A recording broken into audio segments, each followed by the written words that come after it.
ದಸರಾ ವೈಭವದಿಂದ ನಡೀತಾ ಇದೆ. ಜೊತೆಗೆ ಇದೀಗ ನಮ್ಮ ರಾಜ್ಯದ ಡಿಸಿಎಂ ಉಪಮುಖ್ಯಮಂತ್ರಿ ಆಗಿರುವಂತಹ ಸನ್ಮಾನ್ಯ ಡಿ.ಕೆ.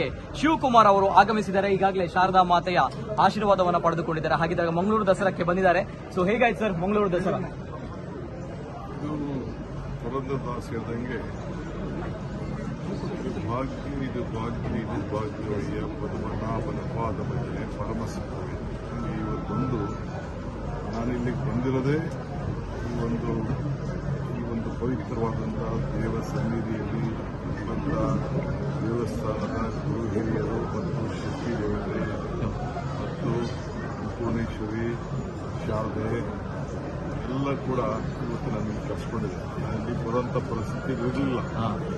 ನನ್ನ ಏಕಾಏಕಿ ಈಗ ನಾನು ಅಸ್ಸಾಂ ಹೋಗಿದ್ದೆ. ಅಸ್ಸಾಮಲ್ಲಿ ಒಂದು ಕಾರ್ಯಕ್ರಮಕ್ಕೆ ಹೋಗಿ ಅಲ್ಲಿಂದ ಬರಬೇಕಾದ್ರೆ ಹೈದ್ರಾಬಾದಲ್ಲಿ ಬಂದು ನನ್ನ ಫ್ಲೈಟ್ ಹಿಡಿತು. ನನಗೆ ಬರೋಕ್ಕೆ ಅವಕಾಶನೇ ಇರಲಿಲ್ಲ.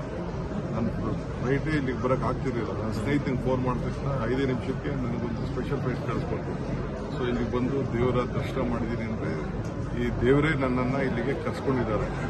ಅದರಿಂದ ಇದೊಂದು ದೊಡ್ಡ ಭಾಗ್ಯ. ಸೊ ಎಲ್ಲರೂ ಕೂಡ ಈ ರಾಜ್ಯದ ಜನತೆಗೆ ಒಂದು ಇತಿಹಾಸವುಳ್ಳಂಥ ನಾರಾಯಣಗುರು ಸ್ಥಾಪನೆ ಮಾಡಿದಂಥ ಇದೊಂದು ದೇವಸ್ಥಾನ ನಮ್ಮ ಕರ್ನಾಟಕ ರಾಜ್ಯದಲ್ಲಿ. ಇದರಿಂದಲೂ ಜನರ ಪೂಜಾರಿ ನನಗೆ ಈ ದೇವಸ್ಥಾನ ಇತಿಹಾಸದ ಬಗ್ಗೆ ನೀನು ಬರಲೇಬೇಕೇ ಅಂತ ಬಹಳ ಸಲ ನನಗೆ ಹೇಳಿದ್ದು. ಬಂದು ಹೋಗ್ತಿದ್ದೆ, ಆದರೆ ದಸರಲ್ಲಿ ಬರೋಂಥ ಭಾಗ್ಯ ಸಿಕ್ಕಿರಲಿಲ್ಲ. ಈ ಕಣ್ಣಲ್ಲಿ ನೋಡಿ ಇದನ್ನು ವೈಭವನ ನೋಡಿಕೊಂಡು ಬಹಳ ಸಂತೋಷ ಆಯಿತು.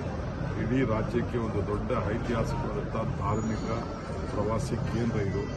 ಎಲ್ಲರೂ ಕೂಡ ಎಲ್ಲ ಭಕ್ತಾದಿಗಳಿಗೆ ಈ ಭಾಗದ ಜನತೆಗೆ ಒಳ್ಳೆಯದಾಗಲಿ ಅಂತ ಹೇಳಿ ಆ ಭಗವಂತನಲ್ಲಿ ಆ ತಾಯಿಯಲ್ಲಿ ನಾನು ಪ್ರಾರ್ಥನೆ ಮಾಡ್ತೀನಿ. ಧನ್ಯವಾದಗಳು ಸರ್. ಇದು ನಮ್ಮ